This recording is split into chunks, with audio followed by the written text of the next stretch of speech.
Champions লিগের second match day 2 রাতে 2 ভাগে 18টা ম্যাচ।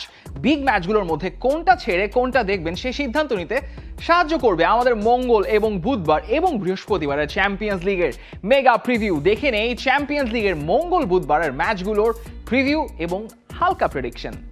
এই প্রিভিউর আগে পয়েন্ট টেবিলটাও একটু দেখে নেওয়া যাক। চ্যাম্পিয়ন্স লিগে ম্যাচ ডে 1 শেষের পয়েন্ট টেবিলের যে অবস্থা, শীর্ষ 8টা স্থান দখল করে রেখেছে এই দলগুলো। থ্যাঙ্কস টু বায়ার্ন মিউনিখের 8+1 গোল, তারা চ্যাম্পিয়ন্স লিগের টেবিলের শীর্ষে বসে আছে। এরপর যারা আছে সব দলই জয় পেয়েছে, শুধু গোল ব্যবধানের পার্থক্য আলাদা করেছে Celtic, Bayer Leverkusen, Aston villa, Dortmund, Sparta, Liverpool এবং ইউভেন্তুসকে। কিন্তু এখানেই যদি চ্যাম্পিয়ন্স লিগের লিগ ফেজের ইতি টানতে হতো তবে প্লে অফ কোয়ালিফাইং রাউন্ড খেলতে হতো রিয়াল মাদ্রিদকে, কেননা স্টুটগার্টের সাথে ম্যাচ জিতেও মাদ্রিদ গোল ব্যবধানে লিগ টেবিলে আছে 9 নম্বর স্থানে। নিজেদের ম্যাচ জিতে টেবিলে পরের স্থানগুলো দখল করে রেখেছে Sporting CP, Benfica, Atletico Madrid, Brest, AS Monaco এবং পিএসজি।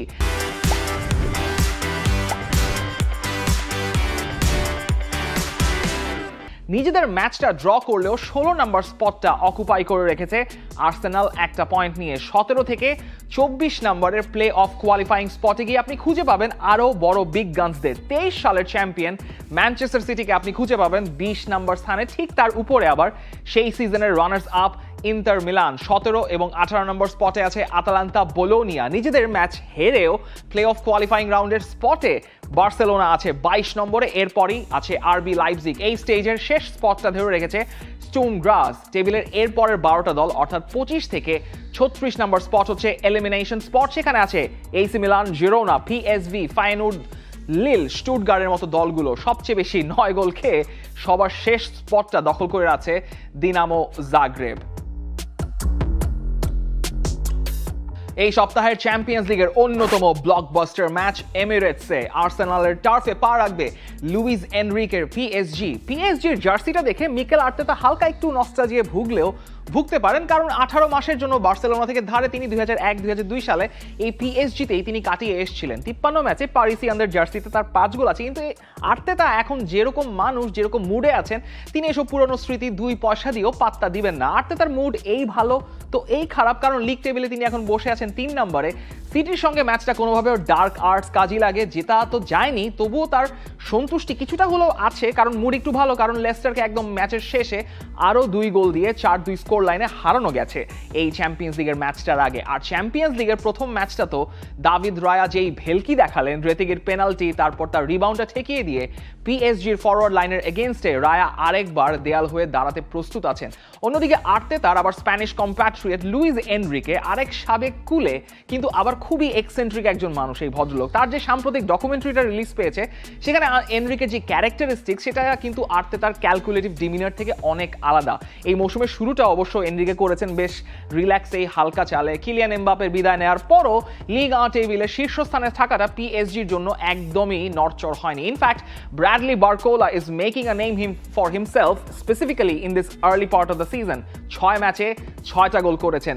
পিএসজি এই সিজনে শুধুমাত্র পয়েন্ট হারিয়েছে হাঁসের সঙ্গে 1-1 গোলে ড্র করে। জিরোনার সঙ্গে চ্যাম্পিয়ন্স লিগের প্রথম ম্যাচে একের পর এক গোলের শট নিয়েও গোলের দেখা মিলছিল, কিন্তু শেষ পর্যন্ত গাজ্জানিকার ওই একটা হাউলার থেকেই পিএসজি অন্তত সিকিউর করেছে 3টা মূল্যবান পয়েন্ট, যেখানে আর্সেনাল অবশ্য কোনো পয়েন্ট হয়তো হারায়নি, একটা পয়েন্ট নিয়ে তারা আতালান্তার মাঠ থেকে এসছে।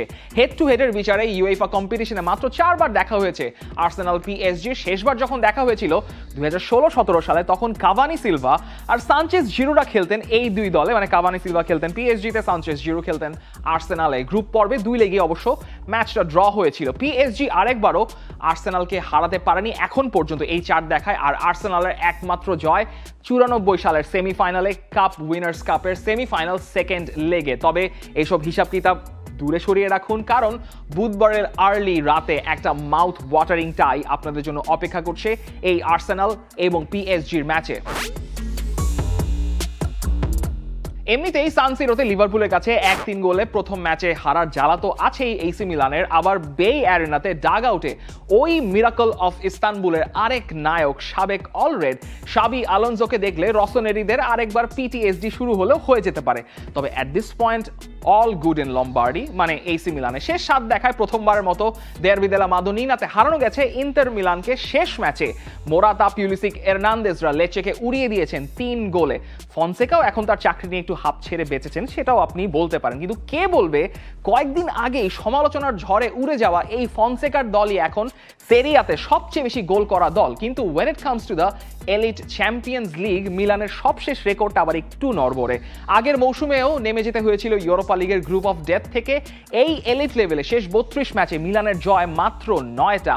আর ওইদিকে লেভারকুজেন বুন্দেসলিগায় অন্তত তাদের সবচেয়ে বড় ফিক্সচারের একটা খেলে ফেলেছে, কিন্তু তারা তাদের যে কচ্ছপের খোলস মার্কা ডিফেন্ডিং দেখিয়েছে বায়ার্নের সঙ্গে ড্র করার ম্যাচে, এসি মিলানের সঙ্গে আবার সেই চেহারা কিন্তু আপনি এক্সপেক্ট করতে যেন না শাবি আলোনসোর দলের কাছে। শাবি আলোনসোর দল আরবি লাইপজিগের কাছে হেরে তাদের লিগ ইনভিনসিবল থাকার রেকর্ড অবশ্য খুইয়ে ফেলেছে লিগে, কিন্তু কন্টিনেন্টাল কম্পিটিশনের রেকর্ডটা আগেই হাতছাড়া হয়েছিল আতালান্তার কাছে ইউরোপা লিগের ফাইনালে 3-0 গোলে ওই ম্যাচটা যেটা তারা হেরেছিল সেই ম্যাচে। আর এর আগের হারটাও কিন্তু ওই ইতালিয়ান একটা দলের কাছেই, শাবির সাবেক বস সেই সময়ের মরিনিওর রোমার কাছে। অর্থাৎ শাবি আলোনসোরও আসলে ইতালিয়ান দল ফেস করতে আসার সময় একটু তারও পিটিএসডি হলেও হতে পারে। তবে শাবির জন্য আরেকটা বড় মাথা ব্যথা, লিগে 5 ম্যাচেই তারা 10টা গোল কনসিড করে বসে আছে। তবে ডাচ চ্যাম্পিয়ন ফেইনুর্ডকে যেভাবে লেভারকুজেন এমফ্যাটিক্যালি প্রথম ম্যাচ ডেতে 4 গোলে হারিয়েছে, ফনসেকার মিলান বে অ্যারেনাতে একটু সাবধানী বোধ হয়ে থাকবেন। মানে আপনি এই ম্যাচে গোল অনেকগুলোই এক্সপেক্ট করতে পারেন, কারণ লেভারকুজেন তাদের শেষ 60টা ম্যাচে গোল করতে ব্যর্থ হয়েছে মাত্র 2টা ম্যাচে। ইমাজিন 60 ম্যাচেস, মাত্র 2টা ম্যাচ, সেখানে তারা গোল পায়নি। আর তাদের ফ্রন্ট লাইনের উইজার্ড ফ্লোরিয়ান ভার্টজের দিকে তো আপনি আলাদা করে নজর রাখবেনই, সেটা আর আপনাকে আলাদা করে বলার কিছুই নেই। Flicker young boysra have finally lost in the league and they will now face the actual young boys. ওসাসুনার কাছে হেরে যাওয়ার পরও বার্সেলোনা এখনো লিগে টপ অফ দ্য টেবল আছে, সেটা নিয়ে বার্সেলোনা খুব একটা মাথা ব্যথা নেই। কিন্তু এই ইউরোপিয়ান স্টেজে আসলেই বার্সেলোনা কি জানি একটা হয়ে যায়। মোনাকোর মাঠে গিয়ে এরিক গার্সিয়ার ওই ফ্রিক একটা রেড কার্ড, ফ্লিকের দল হারলো 2-1 গোলে। ইনফ্যাক্ট বার্সেলোনা তাদের ঘরের মাঠে শেষ 17টা ইউরোপিয়ান ম্যাচের মধ্যে জিততে পেরেছে মাত্র 6টা ম্যাচে, হেরেছেও এই সমান 6টা ম্যাচেই। অর্থাৎ মনজুইকে খেলা হলেও ফ্লিক তার ইয়াং বয়স ছেলেপুলেদের নিয়ে একটু সাবধানেই হয়তো থাকবেন। কিন্তু তার কাছে আছে লামিন ইয়ামাল, যেই ছেলে 17 বছর বয়সেই জানান দিচ্ছেন যে তিনি ইউরোপের one of the best, very best. Robert Lewandowski তার সুন্দর একটা শুরু পেয়ে গেছেন এই সিজনে, 7টা গোল নিয়ে একটা ড্রিম স্টার্ট করেছেন। ক্যারিয়ারের অন্যতম সেরা একটা সময় কাটাচ্ছেন রাফিনিয়া। তাই সুইস টেবিলের 11 নম্বর স্থানে বসে থাকা ইয়াং বয়েজদের ফেস করতে বার্সেলোনার অত মুসিবত হওয়ার কথা না। তবে when it comes to Barcelona, you never know. এই সপ্তাহের আগে সিমন ইনজাগি তার দলের উপর ছিলেন হালকা বিরক্ত, হুঙ্কার দিয়ে বলেছেন তার দলের ক্ষুধা কমে গেছে, তিনি দেখতে চান রিয়াকশন। কতটা তার দল মোটিভেটেড হয়েছে সেটা তো বলা এখনই কঠিন, তবে উদিনেজেকে তারা ভালো মতোই পার করে গেছে 2-3 গোলে হারিয়ে। ইনফ্যাক্ট ইন্টারের জন্য সবচেয়ে বড় খবর, লাউতারো মার্তিনেজ তার সিজনে গোলের খাতাটা খুলে ফেলেছেন 2টা গোল করে। এখন সান সিরোতে রকাস ক্রাউডের সামনে তারা আমন্ত্রণ জানাচ্ছে সার্বিয়ার রেড স্টারকে, যেখানে চ্যাম্পিয়ন্স লিগের স্টেজে ইউসেপ্পে মিয়াজ্জাকে একটা দুর্গ বানিয়ে ফেলেছে এই ইনজাগির ইন্টার। 2010 সালের পর ওই ট্রেবল উইনিং সিজনের পর চ্যাম্পিয়ন্স লিগে ঘরের মাঠে 9টা ম্যাচ আনবিটেন আছে নেরাৎজুরিরা, আর শেষ 22 ম্যাচে 13টাতেই ক্লিন শিট রেখেছে আচেরবি বাস্তোনি এবং পাভার্ডের ডিফেন্স লাইনটা। মিলানের কাছে ডার্বিতে হারের ক্ষতটা তাই একটু হয়তো কমে এসছে আপনি বলতে পারেন, কিন্তু এইদিকে বেলগ্রেড আবার ঠিকই তাদের ইটার্নাল ডার্বিটা জিতেছিল পার্টিজানের সঙ্গে তাদের চ্যাম্পিয়ন্স লিগের প্রথম ম্যাচ ডের পর। কিন্তু ইন্টারের সঙ্গে কি আপনি বেলগ্রেডের একটা ইভেন্ট কম্পিটিশন এক্সপেক্ট করেন? সেটা হয়তো আপনারাই বরং ভালো জানাতে পারেন কমেন্ট সেকশনে কমেন্ট করে, মানে প্রেডিকশনটা জানিয়ে দিয়ে।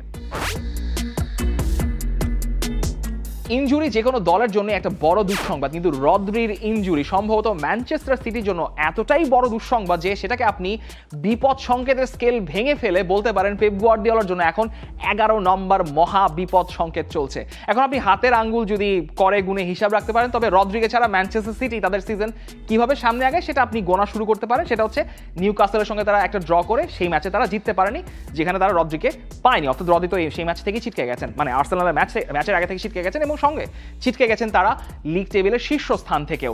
আবার একটু ওয়াইডার স্পেকট্রামেও সিটির শেষ জয়টা বেশ আগের ঘটনা। শেষ 4 ম্যাচে সিটির একমাত্র জয় এসছে লিগ কাপে ওয়াটফোর্ডের কাছে জিতে। ইন্টার, আর্সেনাল, নিউকাসলের সঙ্গে পেপ গুয়ার্দিওলার দল ড্র করেছে, কিন্তু স্লোভাকিয়ার স্লোভান ব্রাতিস্লাভার সঙ্গে যখন ম্যাচ খেলবে এই পেপ গার্দিওলার ম্যানচেস্টার সিটি, তার আগে একটা রেকর্ডের হাতছানি কিন্তু তার দলকে দিয়ে যাচ্ছে। শুধুমাত্র পেনাল্টি শুট আউটের হিসাব বাদ দিলে চ্যাম্পিয়ন্স লিগের শেষ 24 ম্যাচে অপরাজিত আছে ম্যানচেস্টার সিটি। আর সেটা যদি এই ম্যাচে তারা না হারে, তবে তারা চ্যাম্পিয়ন্স লিগে সবচেয়ে বেশি 25 ম্যাচ আনবিটেন থাকার রেকর্ডে ভাগ বসাবে, যেটা এই মুহূর্তে আছে তাদের ম্যানচেস্টার রাইভাল ম্যানচেস্টার ইউনাইটেডের কাছে। হল্যান্ডও হয়তো এবার একটু হাত কচলাতে পারেন, ইন্টারের সঙ্গে তো হয়নি, নিউক্যাসলের সঙ্গেও হয়নি, স্লোভানের সঙ্গে তো হতে পারে নাকি? Prediction time. প্রেডিকশনটাও করতে হবে, ওটা একটু আপনারা করে দিন না প্লিজ, কমেন্ট সেকশন তো খোলাই আছে। চ্যাম্পিয়ন্স লিগের দ্বিতীয় ম্যাচের প্রথম 9টা ম্যাচ মঙ্গলবার রাত 10:45-এ মুখোমুখি হবে আরবি সালজবুর্গ, স্টাদ ব্রেস্তোয়া আর ভিএফবি স্টুটগার্ট, স্লাভিয়া প্রাহা। বুধবার রাত 1টায়, যেটা মঙ্গলবার দিবাগত রাত 1টা, সে সময় মুখোমুখি হবে একটা ক্লাসিক ইউরোপিয়ান টাইয়ে সিগন্যাল ইদুনা পার্কে বরুসিয়া ডর্টমুন্ড এবং সেল্টিক। স্লোভাকিয়ার ব্রাতিস্লাভার মাঠে খেলবে ম্যানচেস্টার সিটি। মনজুইকে আছে বার্সেলোনা ইয়াং বয়েজের ম্যাচ। বে অ্যারেনাতে big match Bayer Leverkusen AC Milan. San সিরোতে ইন্টার আর রেড স্টার বেলগ্রেড। আর ব্লকবাস্টার ম্যাচ এমিরেটসে আর্সেনাল ভার্সেস পিএসজি। যেটা বলছিলাম যে প্রেডিকশনগুলো আপনারা জানিয়ে দিতে পারেন আমাদের কমেন্ট সেকশনে। For more updates, subscribe to our YouTube channel and click on the bell icon.